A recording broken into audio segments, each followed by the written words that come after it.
to Paranormal Connections radio show. I'm your host, Christina George, and for the next 2 hours, along with my good buddy, Mr. G Money George. Welcome to the show. We are going to have a great show tonight. Thanks so much for joining us. Sorry for the late start. We're having some technical difficulties. You know, on this show, you never know what might happen. Sometimes we get EVPs during the show, sometimes we get technical difficulties.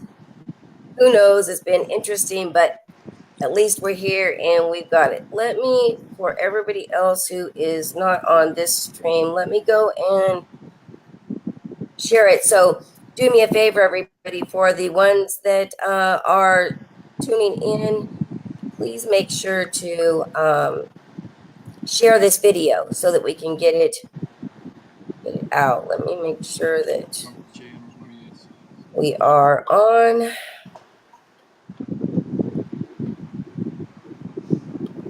If anybody's in chat or seeing this, please leave a comment so I know that we are up and running. Oh, okay, I can see we're on. All right, here we go. We got people going. Hey, Eric. Hi, Kara. Nice to see you. All right. So again, please share the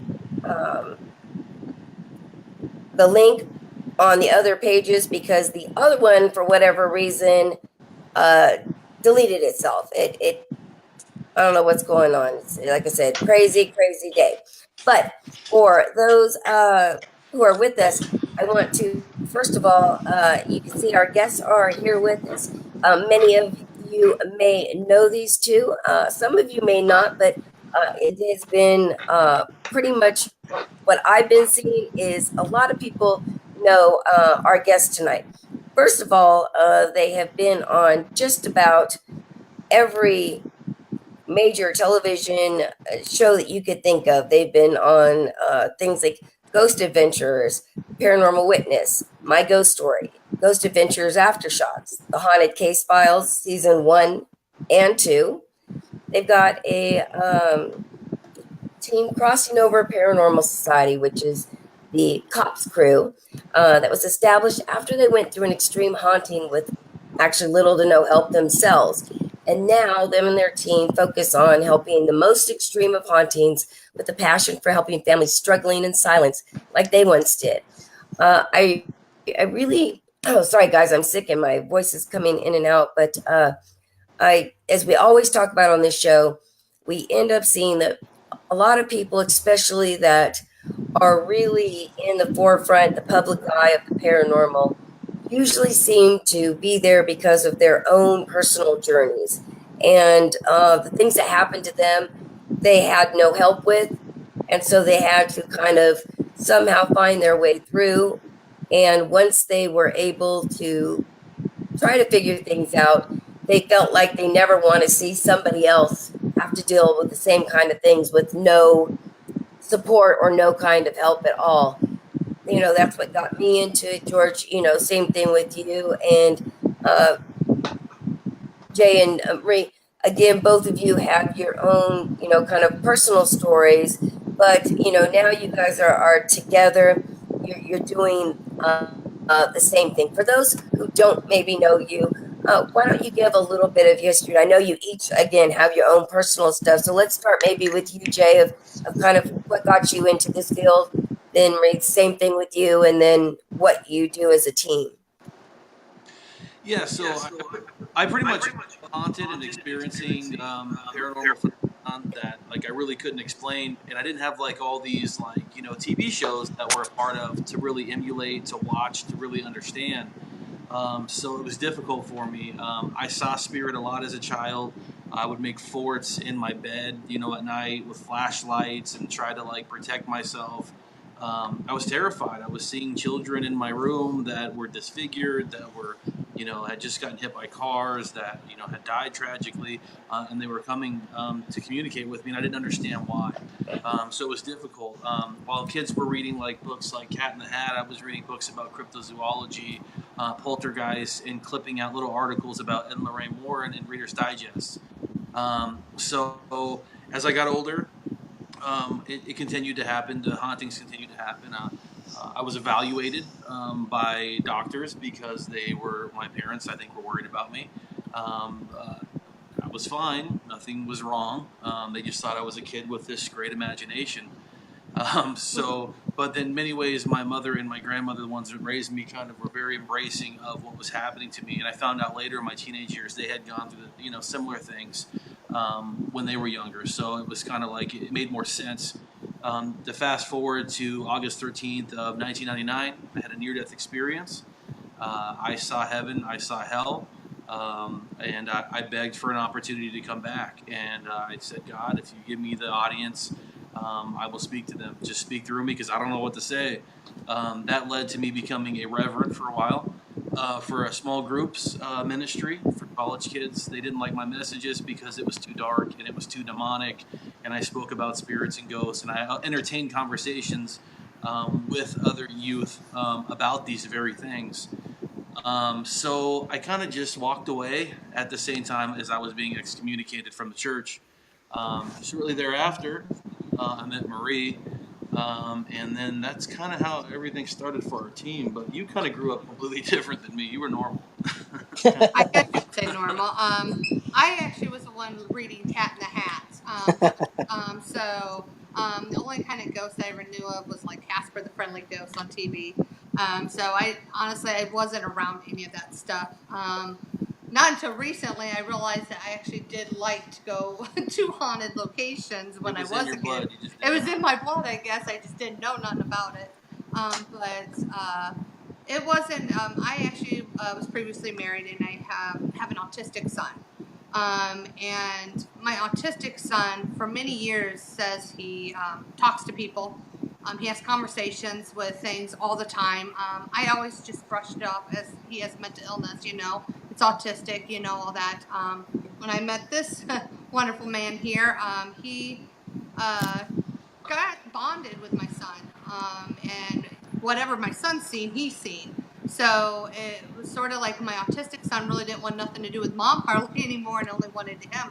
So I sort of wanted to learn a lot more about the paranormal. So I think when you dive into the paranormal and you learn about it and you really open yourself to it, I think it comes in. And that's what happened to me. So I always say he brought the darkness inside me. But that's how we joined. We had an issue in our own home with the paranormal, and that's after that happened is when we formed our group and everything. Yeah, during that time, like of a haunting that we were experiencing in our own house, it was difficult. We didn't really know what to do or really who to go to. We had a friend that was kind of in the paranormal community. He was willing to help, but he really recommended that clergy would come out because he felt it was more malignant or demonic. And then when we reached out to clergy, trying to follow the instructions of a trustworthy friend, clergy refused to do it because they said that we weren't part of the church, number one. The other excuses we got were that they have children of their own and they didn't want this following them home. They also felt that we were opening our lives up to it. So why are we, complaining that we possibly have demonic activity happening in our own home? So pretty much at that point, I kind of just leaned towards my faith, and as did Marie, and we kind of dealt with it. And I won't say that we really got rid of it. I mean, I feel through faith in God, it kind of did help subside some of the the energy that was coming from it, but we really started to learn how to become survivors instead of victims.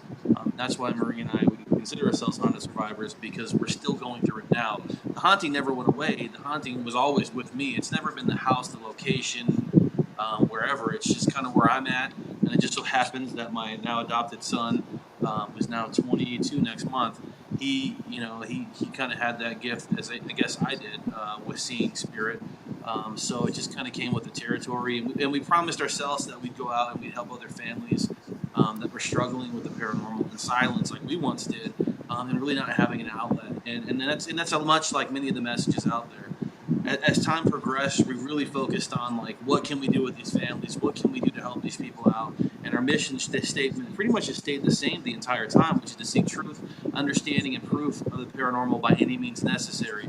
And what that means for us is by any means necessary. I mean, we live haunted, we bring haunted items into our home. We do not protect ourselves for reasons to really learn about what this is all about. And we're in a position where we're able to do that. It works for us. We don't recommend it for everybody else. But it's been a great run for us, and we've had a lot of fun doing it. Well, I want to interject here. I want to let everybody know that I was actually privileged to meet these two in Eureka, Nevada at a Paracon. And what you see on these two people right here, folks, is you got to understand they are the full package, the big package. They're the whole package in the paranormal. So this is one of those situations, being a paranormal investigator myself, I will say that I am jealous to what you've done. But I will say this, you guys deserve everything you guys been doing. I was very lucky to investigate with both of you guys in Eureka a few weeks back.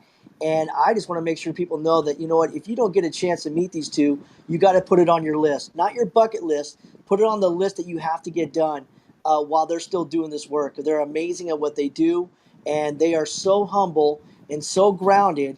And that's one thing I will touch on grounded with Jay is it kind of scares me that you do. I investigated with you a couple weeks back, and you don't ground yourself. No. Um, being do you ever just get? I seen you in your work. I seen you work, and like I said, you two are amazing at what you do, and congratulations on what you have accomplished. And be very proud of yourself every day because people like you to look up to. I find it to be very, very lucky that I can look up to both of you, and I just want to say thank you. Okay, but Appreciate No, that. it What you was just an said, we appreciate that. absolute pleasure meeting you, George. And to be honest with you, I mean, I'm not in this because this is a great hobby or something that like I chose. I feel that the paranormal chose me. I feel like it's something that God is having me to do. yep, So I feel like it's what I'm supposed to be doing, and um, in a way, many ways, our work is our ministry. But we work alongside Satanists, Buddhists, Catholics, Baptists, right, Wiccans. I mean, all of the gamut of people because we're hungry for knowledge. right, And not everyone we serve is, a Baptist Christian. I mean, And well, shouldn't be judging anybody for anything. I mean, absolutely, why wouldn't you help anybody? right. I don't care what kind of religion, background, or anything like that. We're gonna assist any family or anybody that has any kind of background. And see, I'm that's what this paranormal is missing is people like you. And I can keep on, I can keep on. People are going to say, "Why is this guy giving all these compliments?" Well, because you both deserve it. And I just want to make sure that you guys appreciate. understand that I am blessed that I met you. Myself and Kara, we're both ministries too. We've done the same thing. It's really, in a way, not funny, but Miss Christina, George, myself, and you, Jay, we've all faced death. yeah. And I think that's what we're all connected. I do feel that's why we all meet each other or have this connection, I should say, with each other. But other than that, Miss Christina George, I couldn't tell you. These people are amazing, and I'm so happy to have these two here tonight. Oh yeah, I mean their energy was great when I finally got to meet them up in Virginia City. Unfortunately, they weren't feeling good that weekend, and so they didn't come and hang out that well. You guys came when we did the drunk karaoke. Yeah. Remember? I remember that. So Michelle, you guys kicked it. That was some awesome, awesome entertainment. That was great. And actually, Michelle is in the chat room, and she says hello. And she says you guys are so real, and very true. And again, I think that if all events could be like that, where everybody came and they were themselves, and it wasn't all about uh, trying to feel like you're somebody more important than everybody else. You guys were like me, you're just there and we're all regular people and we just get together and it's I was so shocked when people were running up the sidewalk saying Christina, and like I didn't even know who they were, and they're like, oh, you're from Paranormal because oh, I'm so and so from Facebook, and I'm like, oh, hey, it's to me is weird, because again, I don't look at myself just Right. because I got a show or just because like you because we lecture or whatever. That doesn't make us any better than anybody else. It just means that we know people that want to have us speak at their events. So it's great, and I think if more people could just do that instead of being in competition with everybody, Yeah. I think that the paracons would be and the events would be a lot more productive because it always seems like in all the years that I've been, doing this, and I've been, lecturing and doing all this for over the 15 years now. It just seems like there's always people where there's drama, where you get these people who think they're better than, the other person, or, yeah. I mean, should we, even the people who are veterans or have been living with this, like you and I, our whole lives, figuring it out, new stuff happens all the time that we have no, we have no answers for, and we might have to reach out to somebody else. The great thing about it now is that at least the field is recognized and we can meet people that if we feel like we do need to reach out, we actually can. Yeah. People you trust that, can give you some advice on what to do. And I'll tell you, that has been the best thing I think I could say with the television shows coming out was it actually finally, I guess once it got out there, people started saying, okay, now I don't have to hide everything. True. I don't have, I can actually go out there. And again, we all started out same thing. I don't believe, even though there is training out there and you can give classes, I've trained people in like Paranormal 101. To be absolutely honest, and I'm sure you guys will back me up on this, you learn a lot just as you go. It's like on the job training. Pretty much. Yeah. Yes. And you're still learning. I mean, I've been doing Right. it for a lot of years, and I'm still learning.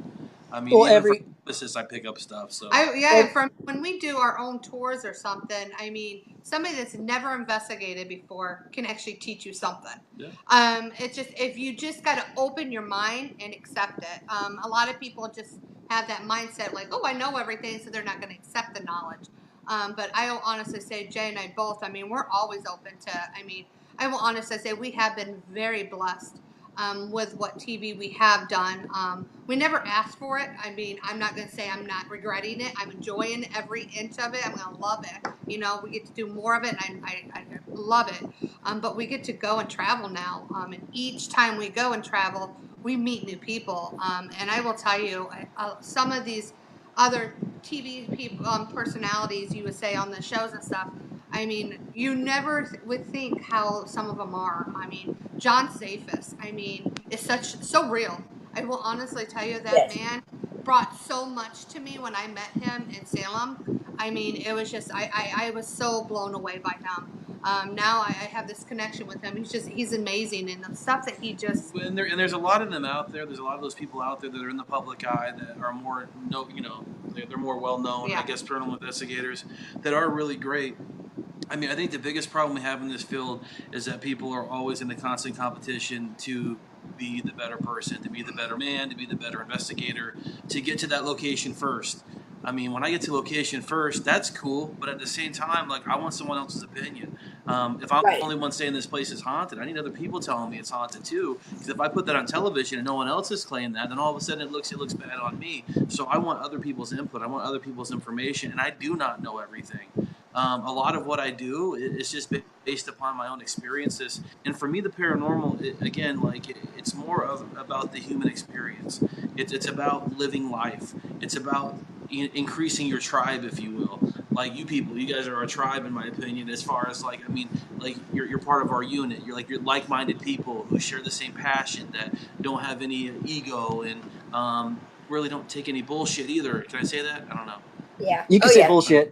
Yeah, we do. So, anyways, but I mean, I have to censor his mouth a lot. I should have asked before. I'm sorry. We should have had David come on before you. Oh, I Dave, know. yeah. He did it at the Eureka. It Yeah. helped me out because I didn't even have to do my.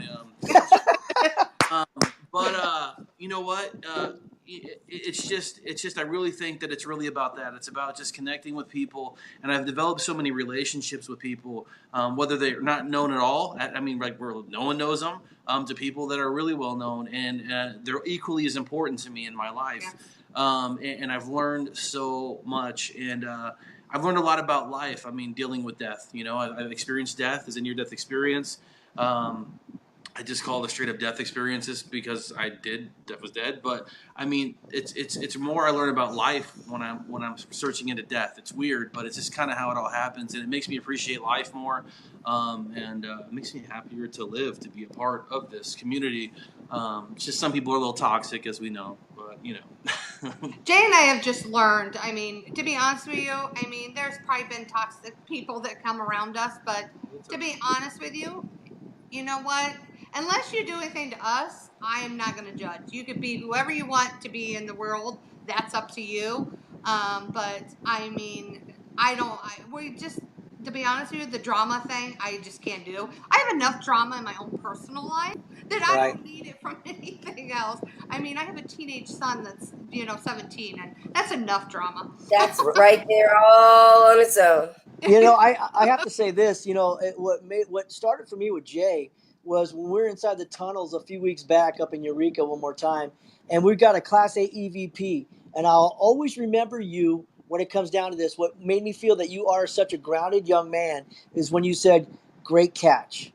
And that was so huge for me from someone like you to say that to someone like me. And this is where we're all equal, but it felt so good coming from you when you were inside the tunnels and you said, "Great catch," when we got that EVP of the gentleman saying his name.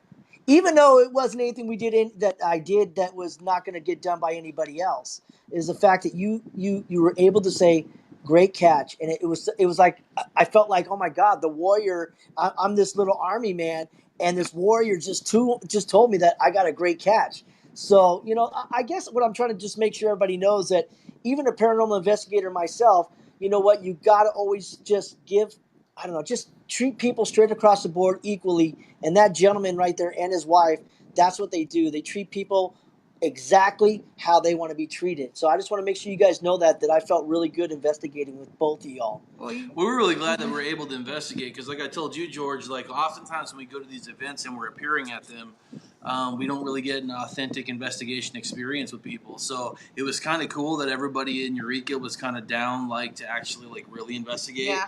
And like the group sizes were good. There was a plethora of locations, so I think Adam sort of helped us out a little bit more and let us go on our own a little bit which more. was cool, man. Yeah, Adam and Sonya's amazing. Yeah. Absolutely. But that doesn't usually happen. No. So it was a joy for me to be able to work with you, George. I mean, you bring a lot to the table, and you definitely, your energy in these cases is absolutely like unreal. Oh my! Like, Actually, you and Kara, I mean, you guys, I mean, should give yourself so much. I mean, more credit. I mean, Oh, yeah. you guys have touched a lot of people in the paranormal community. I mean, yeah, Jay and I have been TV and everything. I mean, you guys actually did your own, TV with Ghost Adventures. I mean, Oh, I yeah. don't think it's just like a lot of people think, oh, you had to be on TV to be known or done that. To be honest with you, no. If you're out there in the paranormal community, actually, doing the research, doing the work, that makes you, a true blue paranormal person that's out there and should be recognized. Well, I mean, I and think, I will tell you, you and Kara are amazing. I mean, well, you guys, I watch you guys. I hear Kara on her little, video live things. I mean, she's amazing. She makes so many people, feel so energy and energetic and everything. And then when you go on live feeds, I mean, you guys don't realize how many people you guys are touching. So, uh-oh. Uh-oh. We lost him. All right, well, they got the link. They should be back in a second. Not sure what happened. They froze up for a moment. For a Yeah. Pepsi. That's right. I got carrot juice tonight. Oh, you're in the healthy. I mean, No, but I did have a good Jamba Juice the other day, and then they've got this like health juice bar. Here they are, right. and I went and had some healthy Yeah. stuff there too. So, welcome Okay. back, guys. Not sure what happened. and this happens to us on every radio show. I swear to you, it's like I think our spirits in our home, Yeah. just don't want us to communicate with anybody. Well, thank you for the compliment. That was real nice. And, we all bring different things to the table. I love positive, and that's Miss Christina George. I seem to think everybody's going to get along one day. And myself and Miss Christina George always say, nope, it's not going to happen. But that being said, I'm always going to try. But thank you. This is about you guys, not about anybody else but you two. Let me ask you this, Jay, if you don't mind. For anybody that's out there that's probably not a paranormal investigator, there are some people that maybe don't go out and investigate. What would you say to these people if they wanted to get started today? They listen to you. They think you guys are great. What would you say to these people? Would you say, no, don't get into it? Or what would you say? I would say, learn first. I would say, there's plenty of credible paranormal investigators all across, the world.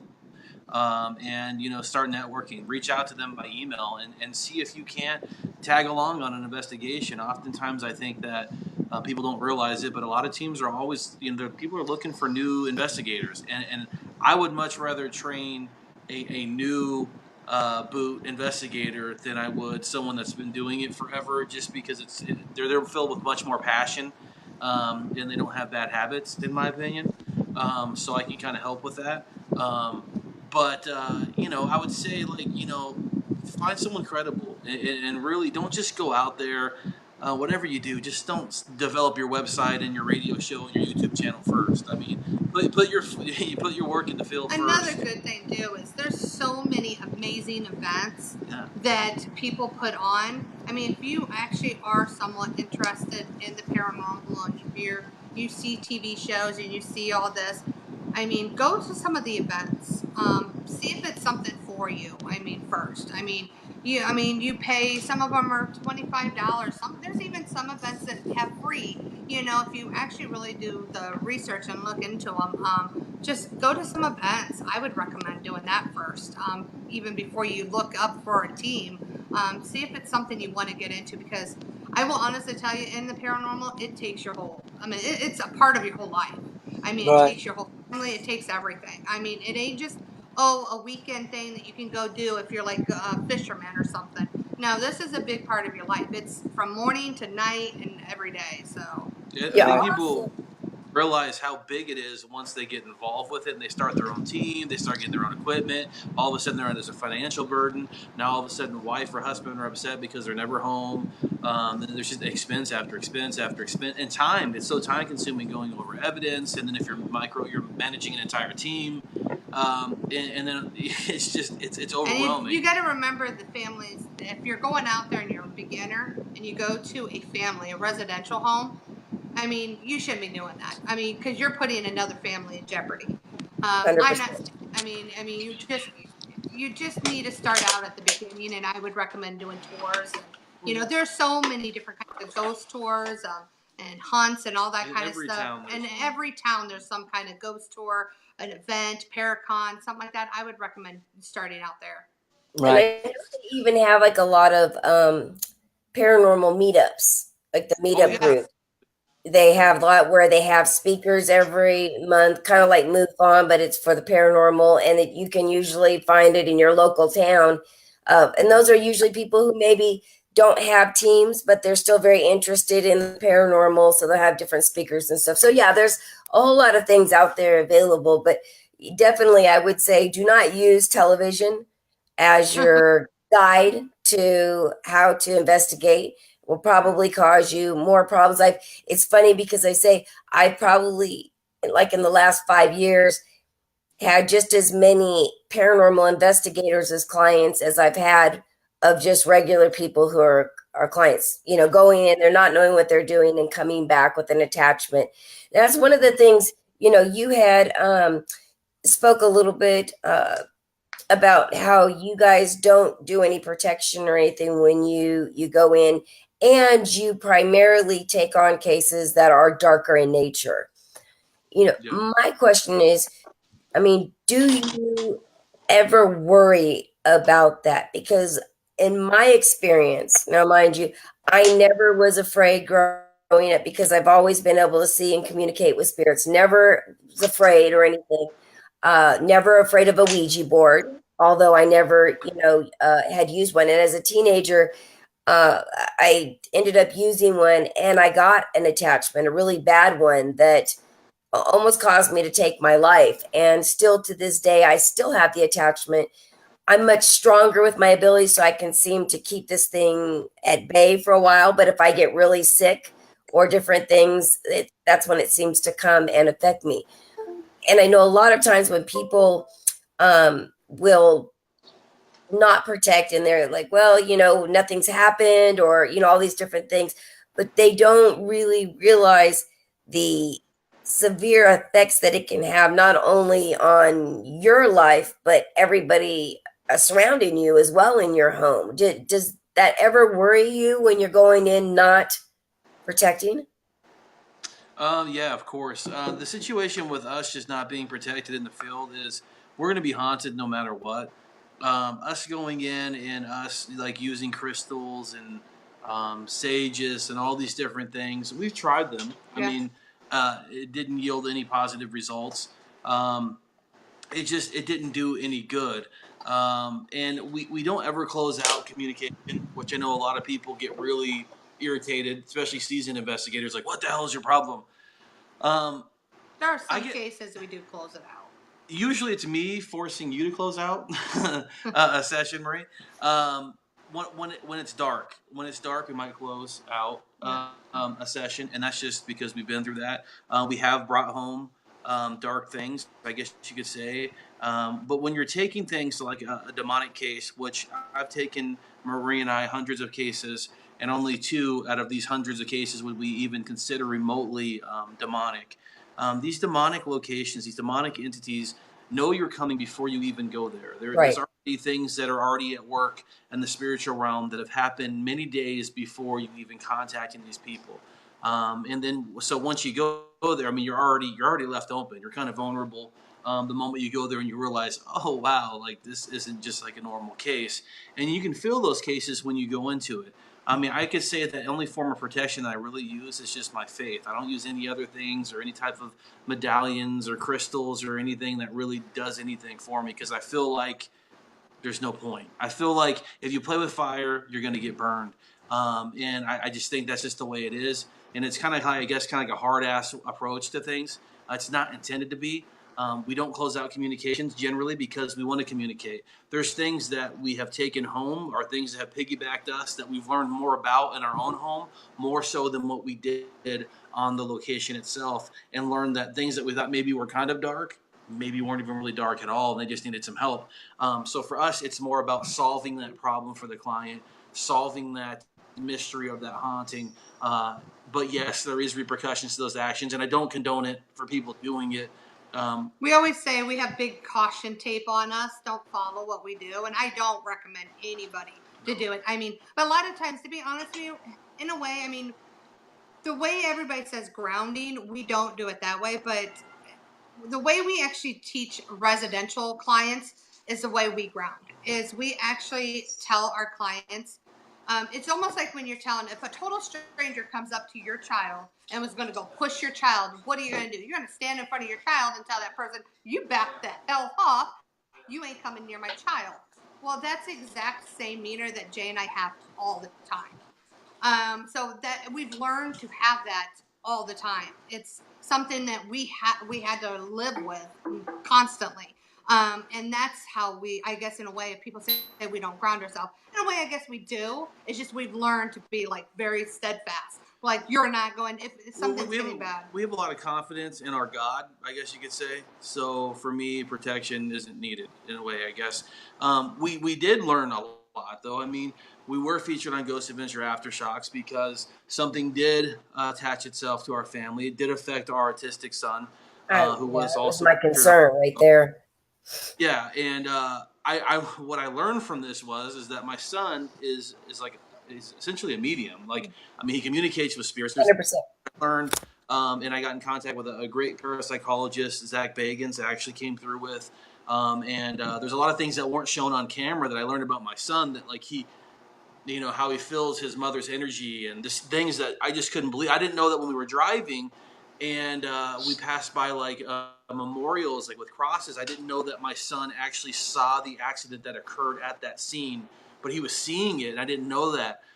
So there was a lot of things I learned from that. But my son now, who's 22 years old next month, he is so happy for Marie and I, and so stoked that we go out and do this. And appreciative that he was able to have had that experience to go onto television to talk to other people, and tell them his stories. So He begs to go back on with he's Zach. always It's like, I want to go back on with Zach. but it's there is a danger. There is a danger there of things. But that particular incident where this thing kind of latched on to him wasn't even from a case. This was from a location that she lived at. We moved, it followed. We moved, it followed again. Um, Right. There but was a part of time in our life when this was all happening, and my autistic son, was being, tortured by oh the yeah, paranormal. I actually stopped it all. I mean, I wouldn't go on investigation. I told him to get rid of every equipment in this whole house. I wouldn't let nothing in my home. I did that for I don't know how long. Guess what? It didn't leave. I mean, I honestly say he's haunted. I mean, I'm not going to throw my husband away. I mean, he's my husband. I mean, And my son, he's haunted. So it's like, I can't throw those two away. It's like, so you have to just learn to, instead of like, running from it, you have to learn to live with it. And that's what we actually try to keep, teach our, and our kids are like really smart. Like our 17-year-old, like he knows what we do, but like he's right here staring at me up here, but he doesn't like he doesn't let this shit win. Like he's got that same fighter warrior personality that Marie and I have, so he's not like a victim like ever.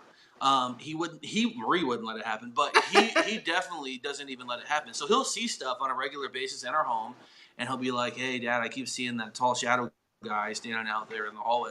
Like what's that all about? You know what I mean?" But to be honest with you, one thing my son will tell you, he has never had an experience in his bedroom, and that is a lot of it is because before my son, forever since he was little, I mean, I've said nothing is allowed to enter your room ever.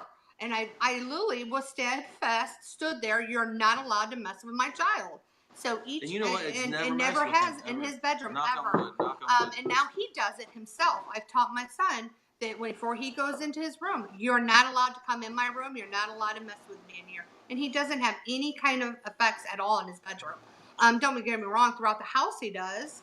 But not in the most things are usually like really irritated and pissed off with like Marie and I. Like if we expose something, or maybe there was like a murder that took place in like a location we were at, things will come back. We had an incident before we had gone out to Boston. Scott Latte was in our house, and he had a new SLS camera. And he's like, "Hey, Jay, check this out. This is so cool. It's like this new SLS." And I'm like, "I never used one before. Let me check it out." And as soon as I turned it on to my staircase, there was like a stick figure of this guy like leaned up on the staircase waving his hand at me. And I'm like, "What the hell? Is this supposed to do this?" We went up into my bedroom, and we caught two ghosts going at it on our bed. Shut up. No, swear. We have it on video. And wow. And at the end, this one gets up off of the other one and starts stabbing, it looks like the other one, wow. in this crazy flaring of hands. And then shortly thereafter, we caught audio in there that duplicated the exact same noise and sounds of another location we were working at for several years. So we realized that, holy crap, like these things know where we live, like for sure. It's just validation for us. It was exciting, but I'm still kind of curious why there was ghosts having sex on my bed. Well, you know what? You've been married for a lot of years, so it's probably the only thing that happens on beds. More action in there than I am. I guess the ghosts are reading my mind. Yeah. Well, again, something that I think is great is this is a much different time. When I was growing up, whenever I spoke about being able to see spirits or anything was going on, I grew up Catholic. It was all either when I was real young, oh, it's the imaginary friends. Then as I got older, I was told to stop making things up. And, then the church, they would tell me there was no such thing. So, it's a much different time now because parents are a lot more open with their children, and they also listen. And so we, as parents, we can give them the information, or it is available. There are people out there that we can contact if, per se, it's somebody who's not in the paranormal and their child is, because I get a lot of cases like that as well, where the children are seeing things, and so the parents are like, "Well, I don't know what to do," so they're reaching out for help. And again, you can help them out. I think that's amazing because a big portion of the fear in the paranormal is human nature, our fear of the unknown. So a lot of times once we have those answers, it takes the fear out of that. And so then the children are no longer fear. They can take the power back, and they can take control back, and you can teach them very young so they're not tormented and traumatized, and doing it again in silence. I'm getting some stuff from Twitter, but why don't we go back just a little bit, Jay? Because again, we touched just a little bit, but not a whole lot on when you said you've been haunted since birth. Let's talk about some of the things that really stand out to you, over the years that were very traumatic to dealing with the paranormal and living it. There is I mean, literally, I don't remember a time when I didn't have like these type of experiences. Um, you know, I remember when I would just see them from a distance. And then I remember the evening when from a distance came right up in my face. Um, and at first I wasn't telling mom or anybody about it because I was like, I don't know. I don't know. I think I was scared to even talk about it. And I think fear that I wasn't, no one was going to believe me. Right. Um, but then they became very like hands-on and just like kind of like up in my face, and I would build these forts to keep them away, and then they would start intruding upon these forts that I would make. Like that was going to help. That was my protection, as a freaking fort made of blankets and cardboard. But I felt like, okay, that's going to be great. I would begin seeing, like, when I started seeing shadows. That actually scared me more because there was a sense of not knowing what they were thinking, what they were doing, what it was all about. There was one particular shadow figure that I've seen for years, and it usually comes about in times when I'm going through a lot of stress. But it started ever since I was a little kid. It's gotten taller over the years. It feels like it's gotten broader. The last time I saw him, it was close to about a 9 foot ceiling by head and 4 foot wide by shoulder length. This masculine shadow. Seeing that large image grow as I've gotten older, it's kind of concerning even to me a little bit because I want to know what the hell this thing's doing there. I'm a paranormal investigator. I have these experiences, and some of them I don't have answers to. But these shadow people and this phenomenon has definitely scared me as a kid because with the other, when I'm seeing a full body apparition or a partial body apparition, sometimes I'd see them almost in like a black and white or a glow or a mist.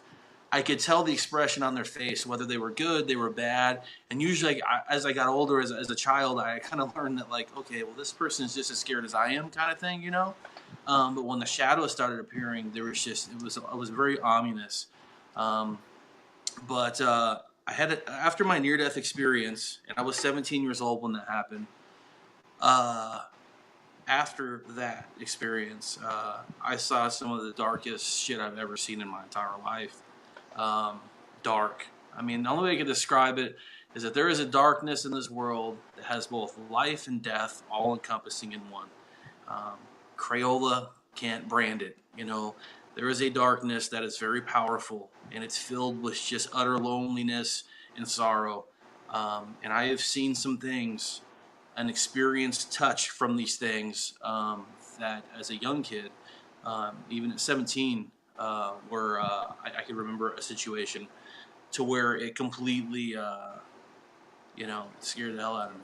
Do you think you see all this, the shadows and stuff? Because I'm kind of agreeing with you for sure. Because I think Miss Christina George may agree too. Is, do you think that maybe because you cheated death in a way that you're seeing they get upset because the shadow situation? I, Yeah. I agree with you. I think that the more and more Marie and I get involved with the paranormal, and Hmm. we get real deep into this shit and these cases and our experiences and stuff, we have no shortage of television shows because we have no shortage of stories, that we're literally going through on a regular basis. Right. I think that there is some type of a pullback from the other side to where it's like there's some things that are meant not to be told. There are some things that I experience with Marie, as much as we are public with things, I would not share. There are some definite private, holy crap moments that we've shared together that even some of the shocking stories I tell in lectures and people go, oh my God, I can't believe that happened. There's stuff way worse than that. Well, I Um, saw I saw one of your videos at the Paracon. It blew me away, and how I saw the tears in your eyes, and you were crying when I saw Maria pass out during an investigation. She was limp as a noodle. How the yeah, heck do you? How do you not? Marie actually, What's that? that was at my mother-in-law's house. Uh huh. And again, Marie only tells part of that story. We don't really talk too much like in detail about that stuff, but it was definitely, we did showcase it on the first season of Haunted Case Files. Um, Marie, she screamed when I was in the middle of a cleansing of a home.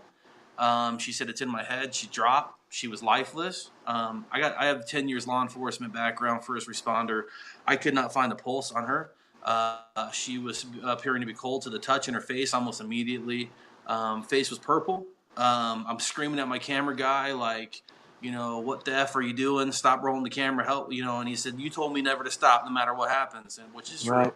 Right. Um, uh, we, uh, we got her out of the house, and immediately she started to breathe and got color back to her face. She'd gotten all clawed up on the back of her neck. And I'm about ready to take her to a hospital. First thing Marie says is, I'm going back in. Um, Wow. and I mean, I do fear that eventually, I don't fear it, I accept it. And a lot of people can say this shit on social media and pretend like this is their thing or whatever. But like, for me, like, I do assume that one day, like, ultimately this field will probably be what causes me not to be here anymore. Um, but it's a difference when it's kind of like your purpose and, just something that you enjoy doing. Right.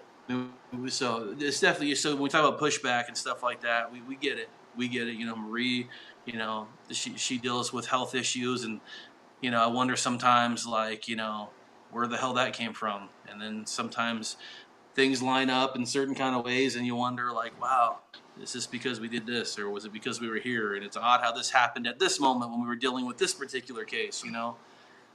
So yeah, it's crazy. It's a crazy feel. Just tons of experience. But that particular experience, that was definitely, with Marie. And for the longest time, like, things wouldn't really mess with me. Like, I'm a very assertive investigator, so like generally Marie would be the one that would kind of like be the one getting like scratched or touched or whatever. Um, and like now it's like things are kind of turning the sides a little bit, dude. I've been the one kind of getting jacked up here lately. Well, You saw me too, George, getting kind of emotionally jacked up at Jackson a couple yeah, weekends ago. I was just about to bring that up, if you don't mind. Is we came out of the Sure. Jackson house. We came out of that Jackson house, and you were not the same person that went in. You changed. There was something that was definitely clinging on to you. I think I talked about this to you, but I also saw what's so great about having two people married doing an investigation. She knows you better than anybody, and she told you flat out, "We're going back to the hotel." Have Yeah. you ever got to a situation where, like, no, I'm not going back?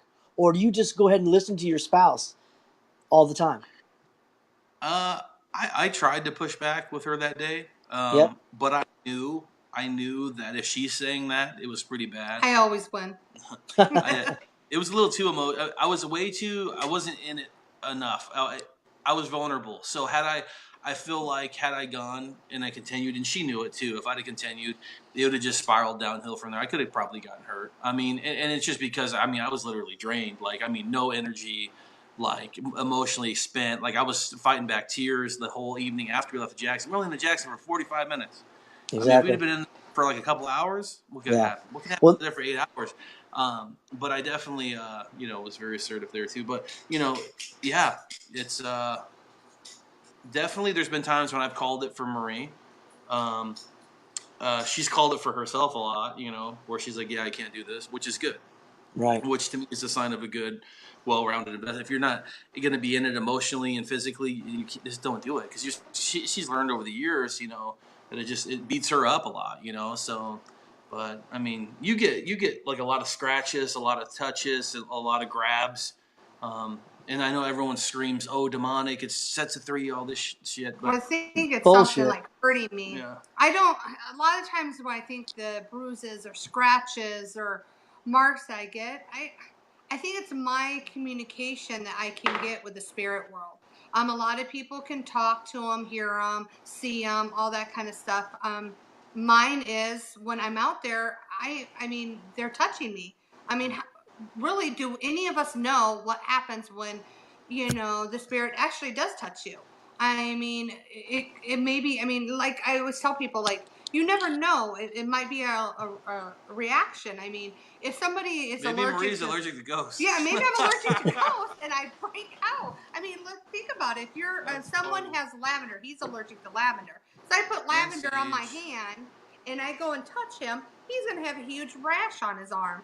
I mean, something I sort of look at it as. I don't think of it as something Dude, attacking me or being mean or anything like that. But there is times when it's like, I think these things are kind of like, jacked up. When Marie's walking away, and a lot of times say she gets scratched on her back, like, I think it's just like them kind of reaching out and saying, hey, I wasn't done yet. Like, I'm still trying to communicate with you. And then we see these marks and we look at it like some people look at it as, well, we used to too. I mean, not even but like 3-4 years ago, Marie and I were like hell bent, like, oh yeah, these are like things trying to hurt you. But as time went by, Marie's the one that brought it up to me, and she's like, Jay, I think they're just trying to communicate. And I'm like, and I think in many cases, I think you're right. But we had a situation, it will be on Haunted Case File Season 2 airing this fall on Destination America. We took a place down in southern Arizona in Yuma. And I can tell you that, like, she got messed up. I mean, like, I'm talking like, it looked like, like Edward Scissorhands kind of just went in on and just ripped her back, swelled. I mean, like, bloody. It was pretty rough, but like that I don't think was very friendly. No, I mean, you had to put in your own personal experience into what happens. So I mean, and that's what I think was that experience we were having before that was not very friendly. I mean, we were definitely being influenced by something that was in the area, and our whole team started like screaming at each other and shit. It was crazy, and then lo and behold, like, it was just building this energy in this location, and then Marie and I go off. Oftentimes we like to go out by ourselves, and we try to have like one other witness, but sometimes it doesn't work out that way, just for documentation purposes, because we do a lot of television, we do a lot of lectures. It's always nice to have like somebody there saying, hey, look, like, I was there, I saw that. But sometimes we just don't care, because it's just like, hey, I'm just here to investigate, and then some crazy shit happens, like it happened in Yuma. But we fell into like this I don't know if you guys have ever been through this before, and tell me if you have. It was almost like a time slip. It's like we literally, like, it felt like we were walking down this hallway, and it's almost like we went into like a whole nother realm. And me personally, like, I was seeing shadows and hands and all this stuff all over me, and I panicked. Like, I completely panicked. Marie starts screaming about her back, and I'm like, what are you doing? Like, if your back hurts, just lean up against this wall, I'm thinking. And she's like, no, it's burning, And, like, I see her back, and we were screaming so loud for our team to the top of our lungs. And anyone that knows Marie, she's got a loud mouth, right? And I'm pretty loud too, right? So we're screaming in this hotel that's abandoned. It's all jacked up. And no one hears anything. We literally, like, weren't even but maybe what, 25 to 30 feet away from them down a hallway. And they didn't hear us. They, like, kicked open the door, started screaming at them. And they were like, what's going on? And, like, you guys didn't hear us? Like, we couldn't find our way back. We were completely disoriented. But yeah, it's crazy. Like, we kind of just went through this weird, to me it felt, and we found out later that somebody had been there before and claimed that there was some type of portal or a gateway or something. But yeah, that was kind of the first time I've ever experienced that in the case, but that definitely screwed me up. Well, see that? A couple of the things, sorry, George, a couple of the things, you were saying a lot of people think that, things are demonic when they get pushed or things like that. See, one of the things with me, since I can visually see the spirits, there's a lot that is misidentified for sure. Because when I lecture about this a lot too, is if a person dies and their spirit remains, they did not cross over. If they were a serial killer before they died, if they were a woman abuser, if they were, whatever type of person they were before they died is the same person they are in this middle ground before they cross over. So I've had women that have, been scratched, have been pushed down, had all these things happen, and they think that it's something demonic because of what they see on TV. And then I get there and come to find out it's absolutely a human spirit, nothing demonic about it other than just a very angry and very nasty spirit. Sometimes they don't, they may follow you home and they may not like you or whatever it is. And again, when you have abilities, and this is one thing, I saw somebody comment in the chat room saying that they as well have an autistic child and they think that maybe it's hereditary. What it is it's not that it's hereditary. Every single one of us have psychic abilities. Every single one of us. We are born with them. It drives me crazy when people say, oh, you were chosen by God, you're some special person, or they had a near death experience, so that's why they've got abilities, they were gifted this. Right. No, people, Right. we all have them, but we have been so conditioned, and now it's changing. But back earlier, we were so conditioned to believe that they were imaginary friends, or it was our imagination, or all these things that by the time, depending on our religious background, the how our families dealt with it when we spoke about it, all these different things would factor in. And if you had a family that was not somebody that was promoting that this was nothing to be scared of, or there was nothing wrong with this, or it wasn't strange, then you would be one of those people that would then stop talking about it. And by the time that the child would usually enter school, they would usually, there would be a barrier that would be, put up, and it would really basically block out a lot of the stuff. People would still pick up things like sometimes, like, well, people say, oh, I've got a gut feeling, or I just knew something was going to happen. Then they just kind of, explain it away or whatever. But we all have these abilities. The thing is now is that, the veil is getting thinner and thinner, and it has been for a while. And the thinner that the veil is getting, a lot of people, especially adults who feel that they never had abilities, all of a sudden now are starting to be able to hear things, see things, experience things, have personal experiences. And so we're all starting to wake up. And once we're also seeing on TV that this is not so taboo, people start remembering, or people start feeling, okay, yeah, I remember that one day when I had an experience like that. So again, we all have the abilities. We've probably all had paranormal experiences if we really looked back over time and thought about things. So it's not anything that is really all that abnormal. I mean, it's a lot more normal than people give it credit to. It's just been such taboo for so long to talk about that, because you'd be considered crazy, or seeking attention because you're talking about, spirits. So again, I think that it's great that we are getting the attention to the field, and there are so many investigators and people out there sharing their experiences, sharing their evidence. And George said it earlier. George, thinks that everybody, and we're going to have a paranormal utopia. We're all going to get along, and it's going to be great. And, I'm more of a realist, and I think that there's going to be small groups of people that are like-minded, and they're going to be able to get along. But as a whole, it's not, because it's like politics in the paranormal field. And it's seriously, I mean, everybody feels like they got to choose a side, and you've got to follow, a certain philosophy, or, if you do things contrary to what everybody, the general population does, then, you're bad. So nobody can seem to agree or get along, and everybody, is so many people are in, not everybody, so many people are in competition with each other now. Everybody feels like they're going to be the new paranormal superstar, and you know what, hey, more power to them if they get there. I would say that the majority of people who are out there, it is our journey, it is our mission, this is what we are supposed to be doing. So, trying to do it for fame and fortune, that's not what we're into. If we can we're just trying to get the information out and help Well, as yeah. many people as we can. Well, I got to say this. Three things real quick is one, I ran into a gentleman after 4 years today at Starbucks. I haven't seen him in 4 years. And he goes, I ran into him and he goes, oh man, I was just thinking about you.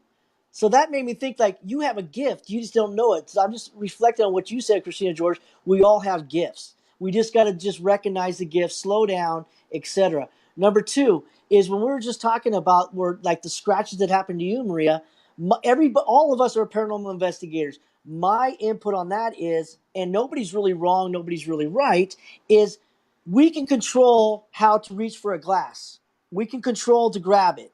Now, what say the paranormal doesn't have that type of, they reach out to stop you, Maria, but they don't have no control and how powerful they may really be to scratch you. I mean, I can grab this, I'm going to stop. I know where it's at.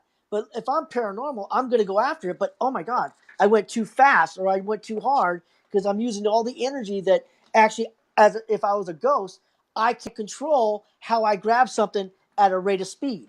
And I think that could be. I'm not saying I'm right, and I'm not saying I'm Good wrong. theory, man. That's a Yeah, good that is theory. a really good theory. We don't know.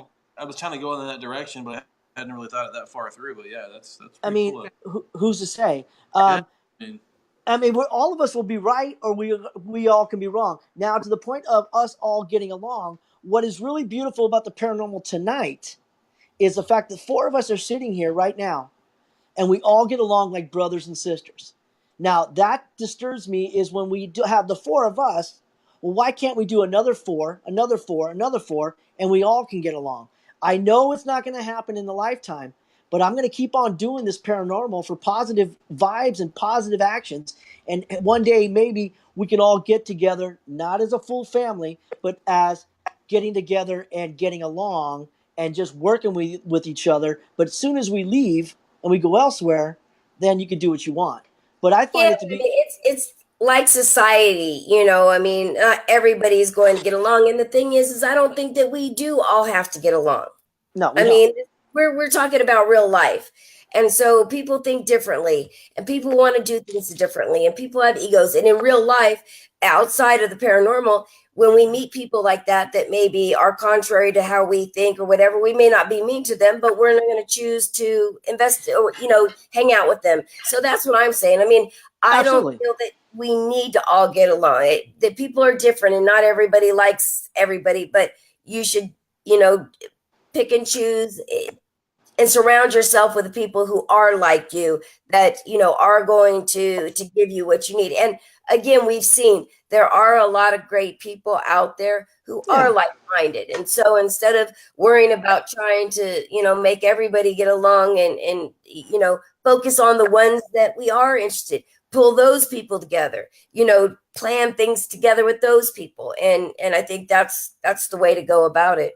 absolutely. Well, one last thing, and I'll let you go, and I'll shut up. Is everybody that's listening tonight, 500,000 people, look at for those people that have an ego in the paranormal. I'm going to say this right now. You're looking at two people right there on the screen, not me, not Miss Christina George, but those two people right there have done more than any of us, and they have no ego.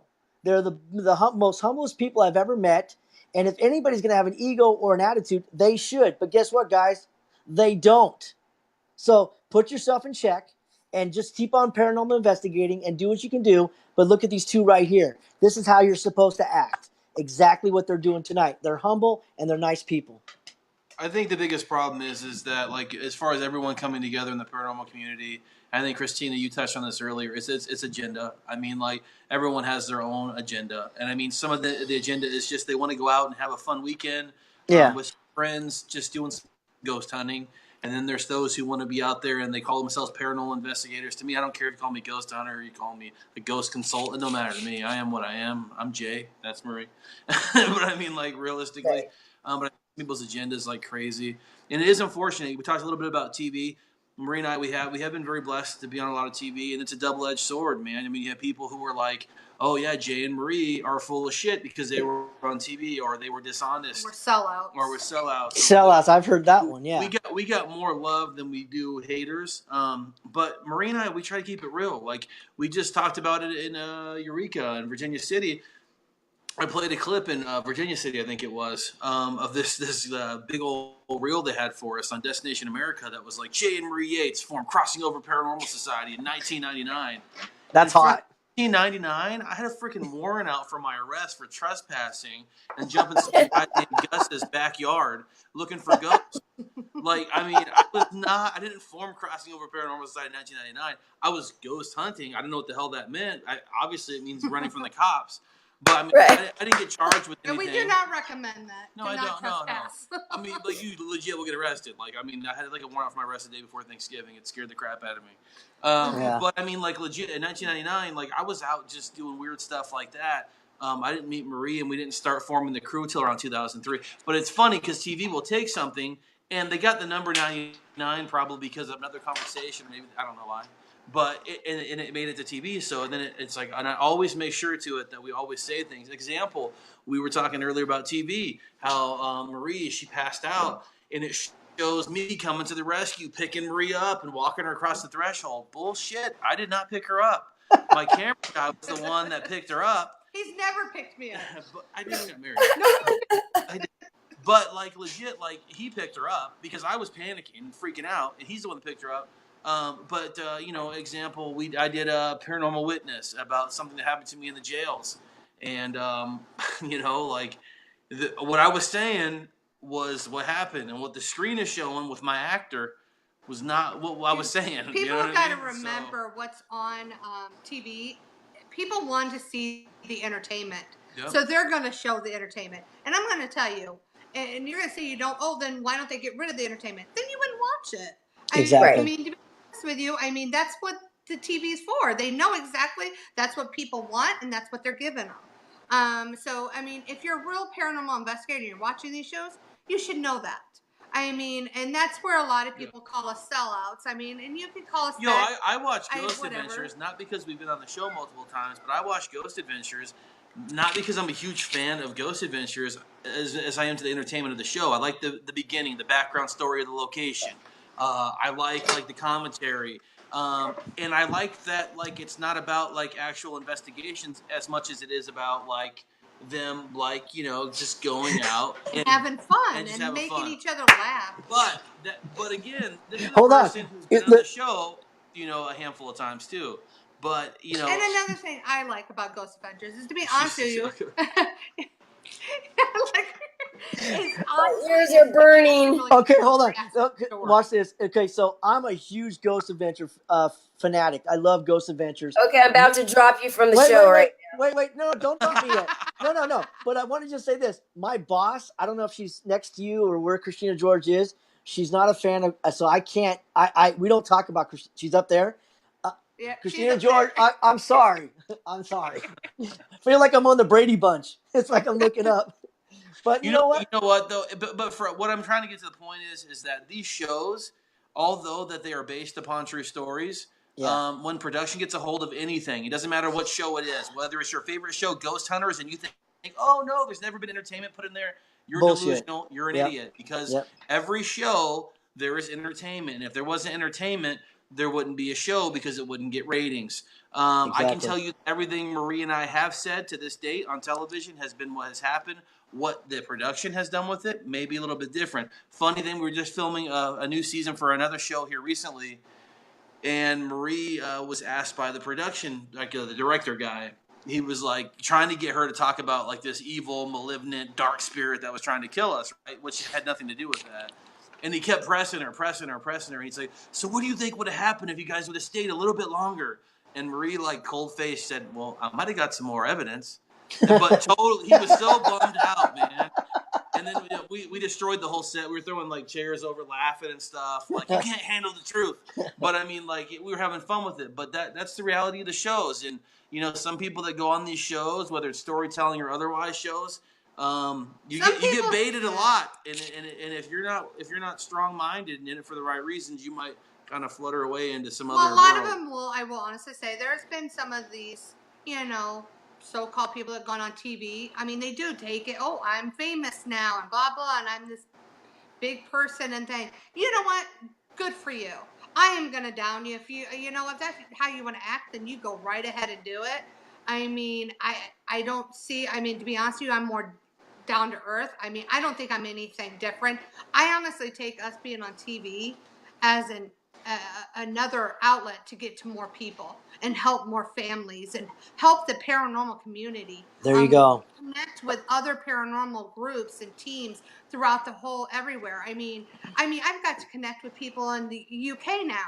I mean, that is amazing. I mean, we've got to reach out to people in Canada because of our shows. I mean, that's what's more powerful than me than, oh, I've been on TV, I'm famous. I don't look and at I can't tell you, almost every day I get in Messenger, I get a message from somebody, and they say, Jay, I saw you on TV, I saw your wife on TV, and they say, you know, I'm trying to pitch a show, I'm trying to do this, I'm trying to do that, and they're always asking me, like, how you do it, like, what to do, and it's like, it's cool that you want to go out and do that, you know, like, that's fine, but make sure, and I always tell them, like, make sure your number one passion is this field, because if it's not, everyone else is going to see it.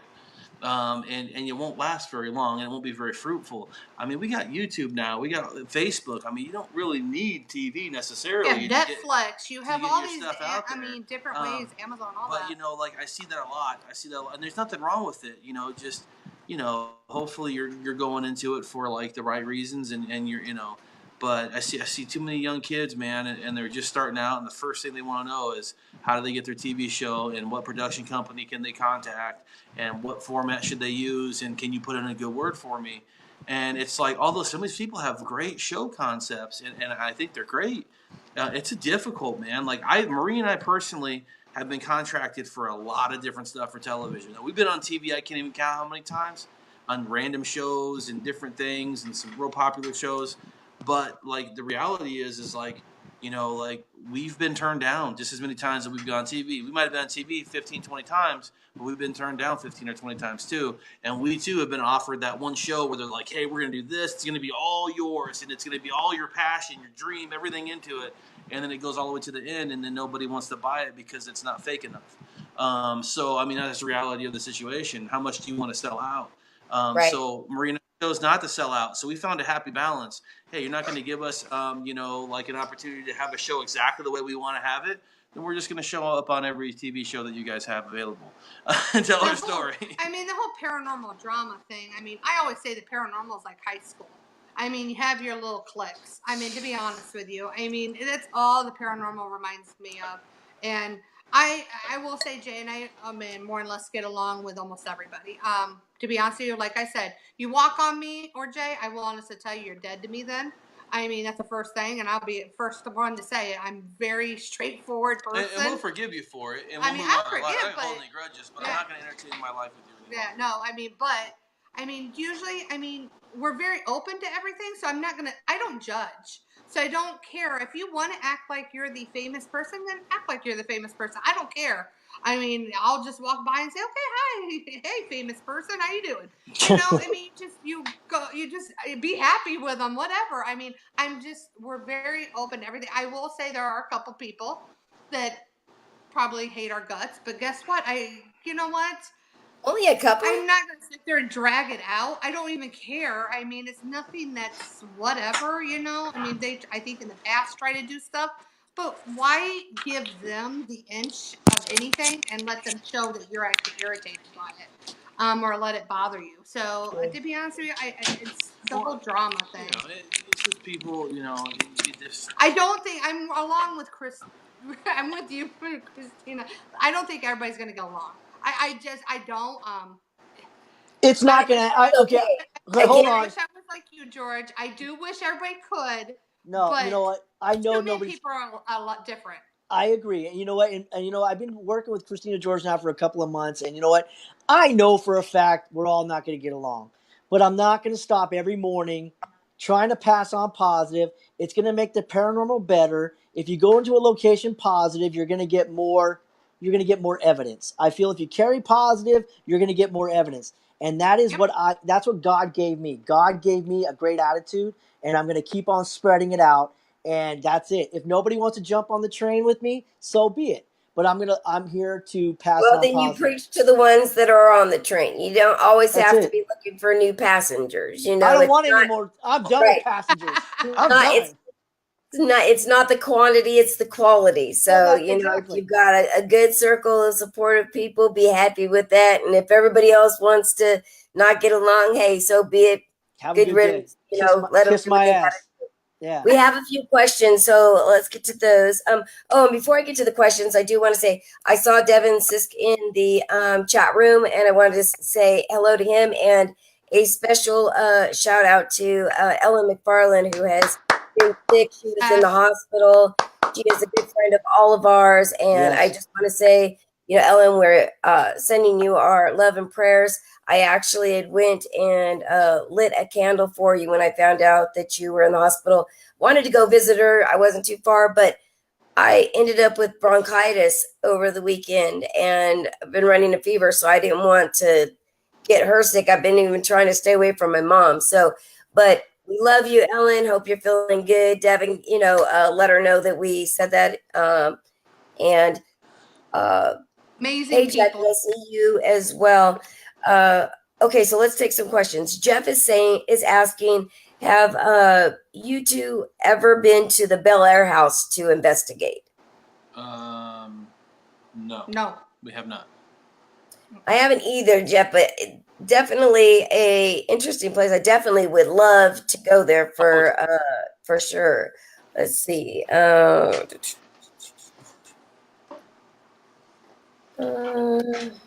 you guys, I gotta catch up. Let's see. You guys are all talking to each other. Devin says, respect everyone's differences, expand your mind and spirit, learn different techniques. Absolutely. James is saying, in my 30 years of investigating and specializing in being called in on places with real evil incarnate, only 5 times was it really evil people. Too quick to think the worst. Usually it's evil spirits being pricks. And again, you guys have done a lot of investigations. I will tell you, as far as investigating, I probably have about 25 in the public eye, 15. But obviously, paranormal has been with me since I was a child. Uh, I always said during investigating, I was like, man, all these people, these shows, like, they have these, demonic cases like every week. And here I've been looking for a real, demonic case for all these years, and I've never found one. I've found a few things close. Other than the last couple years, I did have 2 experiences that I absolutely know wasn't a human spirit. In one, I was literally levitated off of the ground and thrown 3 feet across the floor in front of 10 witnesses that were all there that saw me. How many cases do you think of the cases that you have done have truly been something demonic? Now, I know a lot of people, anything that's, negative, they want to put into want to put into a demonic category.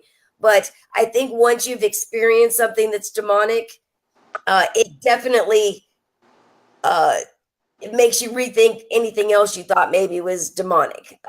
So 2 Oh yeah. out of all of them, huh? Yeah, no, 2 out of all of them. And like I said earlier, it's like those cases, like they know that you're coming before you're even there. It's Right. almost like it was an assignment to be there. It's very strategic. It's very real, and they let you know very soon that they're there. And it's you can feel it, you can sense it. It's just very pronounced. That was one of the one times where I saw Marie become possessed by something. And it wasn't even at the client's house. We were going to leave to go to the client's house, and I started having levitation of objects in my home. And then Marie, and I'm calling my reverend, asking him for help. And he's telling me to use holy water and all this other stuff. And he's trying to explain all this stuff to me. And I'm like, dude, I can't do this. And I said Jesus in the conversation with him. And as I was trying to do a cleansing, and Marie jumped up off of a freaking bed screaming like Jesus, like the man's voice scared the hell. Woo! And I have to call like 911 for domestic violence, but she doesn't remember any of this. But I'm telling you, she was I lashing still her teeth. say he's making it up. It was, dude, no. I'm I telling don't you, remember the any of it. scariest shit I've ever seen. All like, I in my remember life. is I had my hair done and you got it wet. Well, yeah, because like I didn't know, like, because she kept coming at me, and like, and I'm like, what is this? And she's just like, Jesus, who is this Jesus? Like crazy shit. That was like, I'm like, this is like, she's either an amazing actress that I didn't even know about, or I'm being fucking punked. And like, I had this holy water, and he kept telling me to use it, and it was this big jug, and I just dumped it on her head, like the whole damn thing, because I was scared. And then she collapsed on the bed, and she woke up, and she's like, why the F did you get me wet? And I'm like, do you know what just happened? You know what I mean? Like, are you Exactly. aware of what just happened? But I mean, but I'm laughing about this now, but at the time it was not funny at all. But yeah, 2 cases. Now, in my own personal life, in my own battles, I've dealt with a lot more. But that's more internal struggles. I mean, I Right. feel that, like, you go through your own depression, you go through your own battles. I feel that depression is a almost like a To be demonic honest with you, the force thing in and of that's been itself. in our home that I believe is demonic has came from him when he was a child. Yeah. It's followed him. And it's never ever going to Trauma as a child, probably stuff that I've gone through, and things. Yeah, there's a particular house. There's a house that I used to live in momentarily, and I know exactly where it's at. Um, I would talk with these kids that weren't really there, and I found they told me the story that husband killed wife, husband then drowned both the kids in bathtub, husband then burnt the house down and then killed himself. And I went and told, like, I think I was talking to my mom about it one day, and I'm telling her this whole story about like what happened with the people that lived here, and she's just kind of looking at me like, "What in the f are you doing?" And I was a young guy, like 5, and I'm telling her this whole story, and she's like, "How did you know that?" And I'm like, "Oh, I've been talking with them, but there's not a week that goes by, and here I am heading, close to 40, and this is back when I was 5, that I don't have a dream about this particular location." And I don't feel that house was so much demonic, but there was a demonic influence that caused the husband in the home to act the way he did. So it's almost like a residual demonic underlying. But I've always wanted to go back to that house. So I'm sure, like, I always have people ask me when I'm on these radio shows. I've never told that story, but if there's one place I can go to, I would love to go back to that house. I would just be scared to tell the people in the house, like, "Hey, do you have activity?" And if I did do it, I would want it so documented, like straight up cameras everywhere, because I know without a shadow of a doubt what's in there, and I know it's still there. I feel it inside. It freaks me out. Well, we've got I hold on just a second, Drew. We have a new listener, Melissa in Griffiths. She says, "This is cool. First time live with everyone. Can we ask some bigger questions? I want to take advantage of this opportunity." Absolutely, Melissa. Just you can either post them in the comment section right where you just posted, or you can join in and ask them on the stream. Let me put the link in, and all you have to do is click on it, and you can join us as well. So give me 1 second. real quick, I have a 2-part question for you, Jay. I know each location. I respect each location's different, and every investigation's different. Nothing's ever the same. If you had to stick your hand in a black bag to pull out like a piece of equipment that's your go-to equipment, what would you use and why? Probably like a video recorder. I mean, honestly, I'm not into like all the balls and whistles and shit. They're unpredictable, like K2 meters, REM pods, vibes. I've got them all. I got tons of stuff. I got like 30 EMF meters. I mean, I had a ridiculous arsenal because we do a lot. We host events from time to time, so we bring that basic equipment out. But I mean, to me, it's like I mean, I would just want to record it. I mean, I wish I didn't even have to do that, to be honest with you. I wish I could just go to places and just investigate and not worry about, like, oh, I better catch this on video or some shit. Because to me, like I've said before in my lectures, is these clients, they ask us to come out into their homes or their businesses. And, like, we go there and, like, they think they want us to catch evidence. But then when we finally do show up and we get audio or video or photograph or all three, the question always is, well, now what?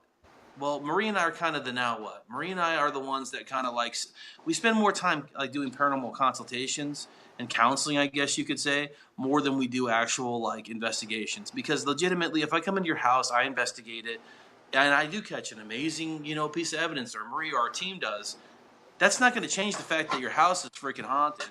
That's not Right. going to change the fact that you're scared shitless to walk down your hallway past midnight because you see this man standing there. So really, like, what we try to do is just focus more on like the reality of the situation. Like, what can you do? Like, what can you do? Like, how can you live amongst the dead comfortably, essentially. And we've been pretty successful at doing that. But yeah, I mean, so for me, like a video recorder, probably you was like what, audio? No, mine's video camera. Video camera. I like it because the personal experiences. I think that's the best thing for any kind of evidence or anything. Plus for yourself. I mean, if you document your own personal experience. So Right. I think video. Thank you so much, guys. No problem. Okay, so one of the other questions, Melissa's asking, what do you guys say about the lights seen in the sky? They can be white, blue, red. They dance and shoot off or follow the ground and disappear. Like orbs? Are you talking about the sky outside? Like we have a lot of lights here. Yeah, Melissa, you got to be, more specific. Are you talking about up in the sky like a UFO type of light, or are you talking about orb type of lights that you can see like in front of you. Post it in the comments and I will ask. Hold on just a second. What else?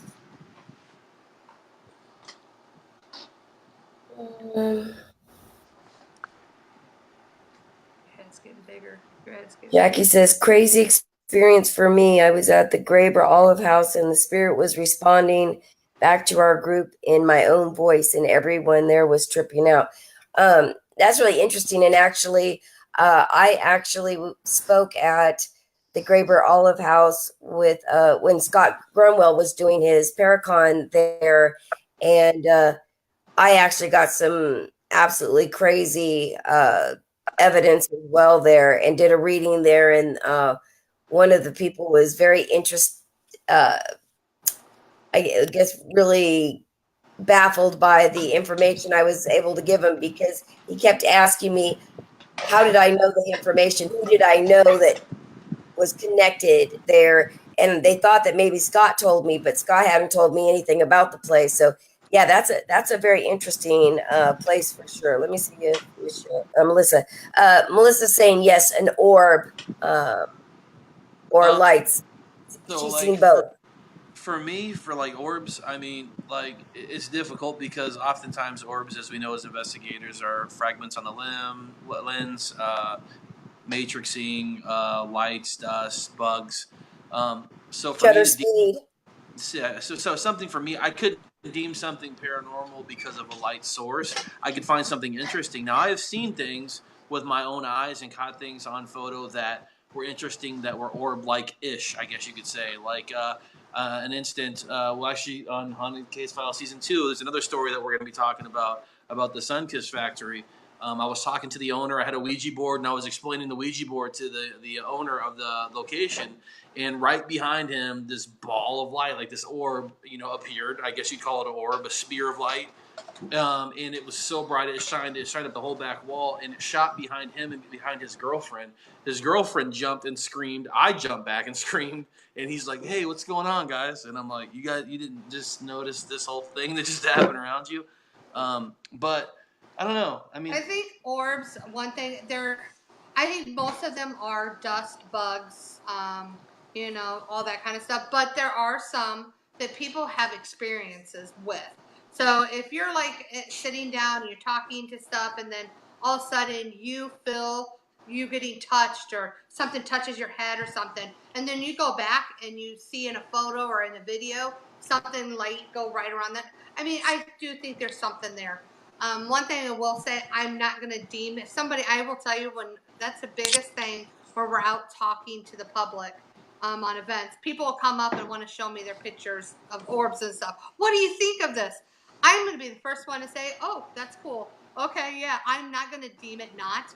They think it is, so let them think it's that. I mean, I'm not. and for all we know, maybe it It is. maybe is. I was not there. It was their experience, not mine. I have no idea what the lighting was. I have no idea how many windows were in your room. I have no idea if it was a dusty. I don't know any of those, so I can't answer. So for it. sake of someone becoming like somewhat almost suicidal at times with some of these conversations I've had, for me it's just best to, if they feel that it's Aunt Susie or Uncle Bob, I'm not going to tell you that it's not, because that's not my position, and I don't feel that that's my role to be sitting there telling you that that's not. And if that's something that's made you comfortable for years and you feeling that, and who am I to tell you? It'd be it's totally not, different if we're in the same room and we both see the same thing. Then I'm going to be honest with you and say, "I'm sorry, I think that was a bug. That was flying by or something like that." When we get clients and stuff, I mean, you have to be very real about this, obviously, because clients they present to you these lights, and then we try to duplicate them, and usually we do, and it's usually a light source or a fragment, like just stuff flying around that's getting all on your lens and stuff. But that's my Right, like you that's said, right. it really depends on a case by case. Melissa says you can't say they are an orb or UFO. They were seen by eye, not on camera.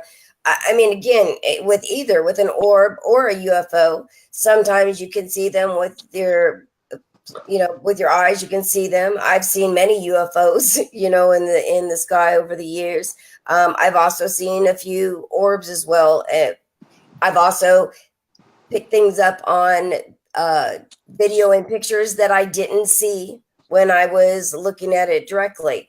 A lot of times when we do UFO sky watches with our group, we have the Gen 3 night vision, military grade night vision goggles, and we connect that to a camcorder and then put it on a television screen.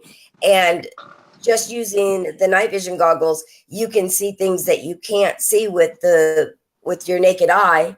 So again, there's multiple things, and so again, she's saying they are not mistaken. Multiple people have had similar experiences around my area. This is not dust. These are more live moving energy. And again, listen, nobody's saying that, your situation, because we weren't there, so we wouldn't, know. Again, sometimes people do see with their eyes, and there'll be multiple witnesses. But again, does that prove that it's an orb or prove that it's UFO? No, I mean, nobody can prove that. So again, we're just giving opinions, and I agree. Anybody who's been in the field for a long time, the majority of what people deem to be spiritual orbs there is an explanation for. But then there are other ones where they're absolutely, I visually see spirits, so I might not see the orb, but I will see the spirit itself. But sometimes you'll get orbs, and if you're able to blow them up, you can see a face in it, which is, if you compare it to the face of the person that might have passed away, it's very, very clear that they look very similar. So every situation is different for sure. Well, when it comes to the orbs, though, to that young lady, I would try to debunk it first before calling it an orb. Before you start calling it an orb, try to debunk it first. Try to find out why it's not an orb, and if you can't, then try to figure out why it is an orb. I just, we all think different, but none of us are wrong. How we go about things. That's one thing good about the paranormal field is every single one of us have a different, outlook on the paranormal, and I think that's a good thing. And that's why a lot of people. I mean, that's the reason I think not everybody is going to get along. But I think we should all at least agree that we all do have different opinions, and that's when we should be able to collide together and actually work together sometimes, even if you don't get along. Well, at least collide and work together. Absolutely, and that's what makes you. I honestly, everybody's going to have a different opinion. And when you ask about orbs, I will honestly say we don't use orbs for any kind of evidence. I mean, we really don't, unless it's something had a personal experience or something like that. That was really something like that. We usually won't use it though. But do you remember the very first time that we all started doing investigating, our very first day in paranormal, and when we got an orb, we were like, "Oh my God, I got an orb!" It's just a process of elimination. It's a process of the more and more time you're doing this. Now we want to be touched. Now we want to be scratched. Orbs are now like, oh, okay, great, orb, beautiful, have a nice day. So that's true. Okay, we've got another question. I want to try to get as many as we can in here. They're asking, have you ever come across an elemental spirit? Ooh. Yes, I believe so. Actually, in fact, Marie, before we got married, I kind of arranged a date night to really lay it on Marie and tell her like, hey, I know that you said I do, or I said yes, you'd marry me. We're not married yet. Let me explain to you my whole entire background in the paranormal. Wow. And like legit, like that evening we were in the back. We were at a big bonfire going. We did a pretty good piece of property out in Phoenix, and like Marie had to get up and she had to go and say she wanted to check on the kids. And Marie screams the top of her lungs, and she comes freaking running back like, "Oh my God! Oh my God! Oh my God!" Well, she's from Indiana, so I think we've probably seen like a javelina, something like that. Bigfoot. So I'm like, all right, let me go check this out. And immediately when walking up to it, like I felt like this blanket of energy. And those people that have been in this field, you kind of know what I'm talking about. And it was just hitting me in waves and waves and waves. And I was like, oh my God, like this is intense. It was the most intense experience up to that point that I had had. And I'm looking at my lawn lights in the front. They're kind of like almost exploding in light and then decreasing, almost like they're breathing. And then all of a sudden they blow up.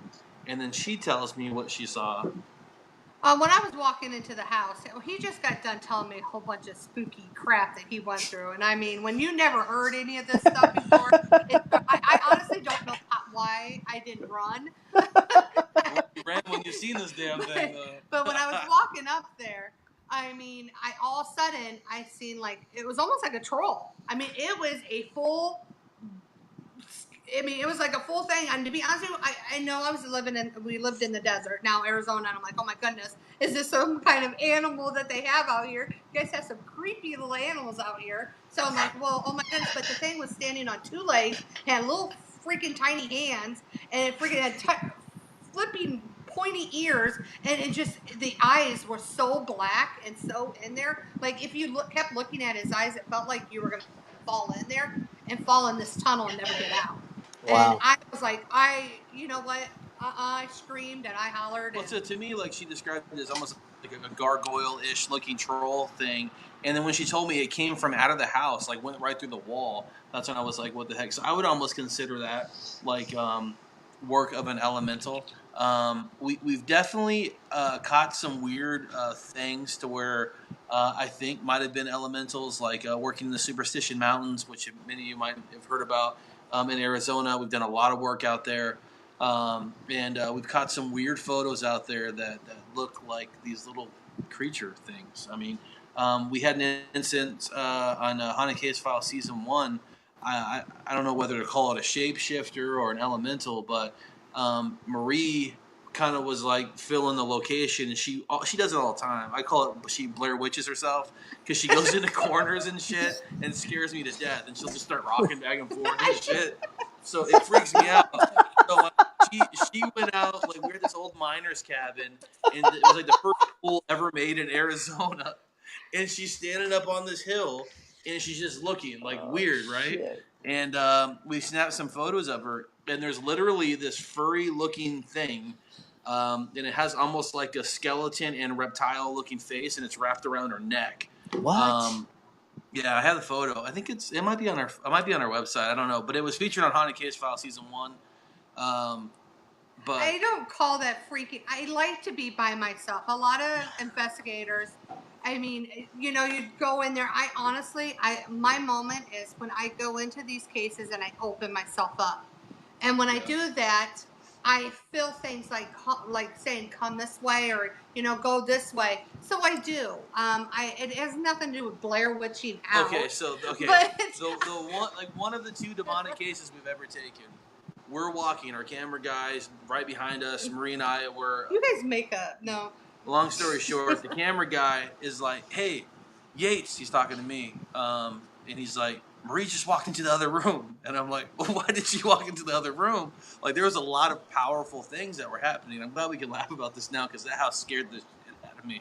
But we went looking for Marie, and Marie's literally in a corner where there's a water well in a basement, and like she's got the door open, and she's in this crazy, I don't know, but she's got herself in the corner, and she's literally rocking back and forth, and we video this whole thing, and we're like, Marie, you know, and I'm scared to approach her because I don't want to startle her if she's kind of like onto something, and I didn't really know what was happening.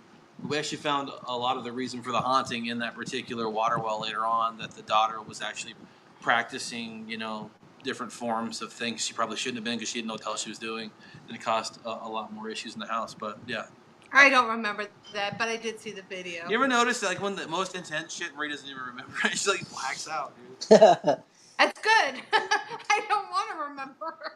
You know, the more you guys talk tonight, I picture this white little onion, and each time we just peel back, there's so many layers of an onion, right?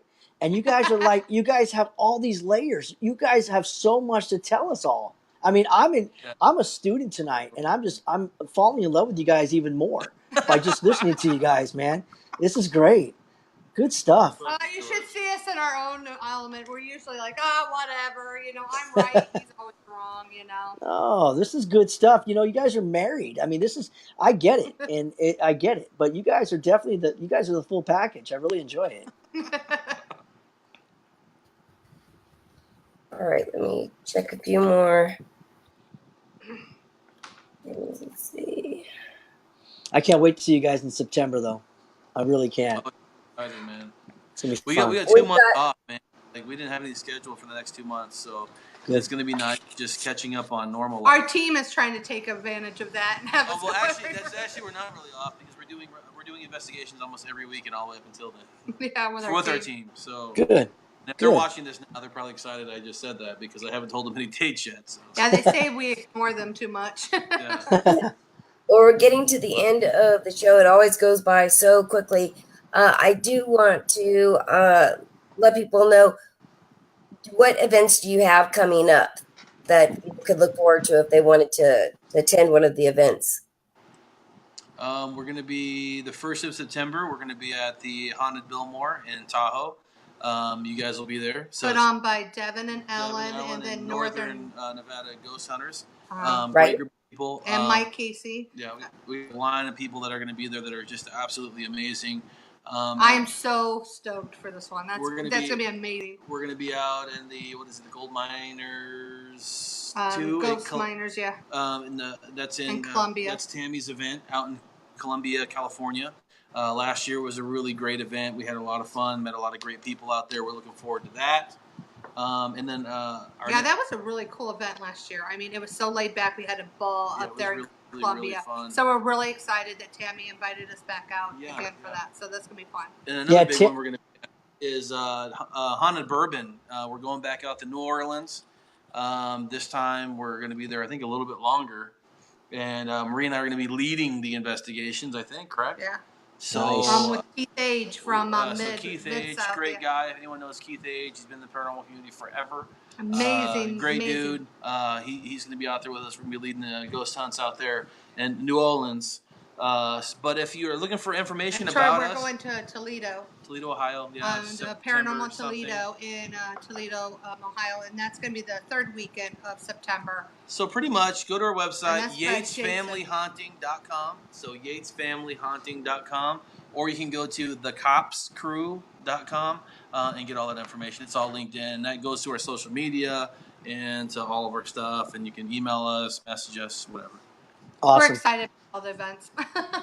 That's awesome. Perfect. Well, everybody make sure to go out and show them some support at these events. You will definitely enjoy not only themselves, but, the two people that they're great. They get along. They're, very personable, but you also get to hear their lectures, and they do a great job at that as well. I, again, want to thank both of you for taking the time out. I know that we were trying to coordinate before, and, it's kind of hard, especially with the live show and you guys working and everything else that's going on. So I appreciate you guys coming on. Also, got to put another shout out for the Dinner with the Ghost event coming up. If you live in or around the Pennsylvania area, Friday and Saturday, July 14th, I, myself, as well as the crew with Dinner with the Ghost, we will be at the well-known Horsefly Chronicles house out there in Easton, Pennsylvania. It is known as the most haunted private residence in the United States. We're going to be doing a 4-course dinner out there. We'll be communicating during dinner with anything that may be there. And then afterwards, we will be doing an investigation. The tickets are selling out quick, so make sure to get them. You can go to www.dinnerwiththeghost.com. All the information is there. Get your tickets. If you can't make it for the dinner, but you want to make it for the investigation itself, you'll be able to do that. And for those of you that are all over the world that listen to this show, yes, as promised, I will be spending the weekend not only in the home itself, but I will be sleeping in the basement in the portal room that has had so much activity and attacks and all the craziness. So I will be live streaming. Hopefully I don't get levitated, possessed, or any of the other things. And it'll be a great show, but you'll be able to interact with me during that. So make sure to get your tickets and join us for that. Other than that, we will see you on Thursday night for the show, and again next Monday night, where we will be. I think we're having open night that night. But again, we got some great stuff coming up, so make sure to stick around and join us. If you have any questions, or if you have a show topic or something that you might want to come in and join the show and share a story of your own, make sure to contact us at paranormalconnections@gmail.com. All right, everybody. Thanks so much for joining us. You've been listening to Paranormal Connections radio show on the UPRN Talk Radio Network, 107.7 out of New Orleans. Have a great week, and we will see you next Monday. Bye, guys. Thanks Bye, for having guys. us. And Take care, you guys.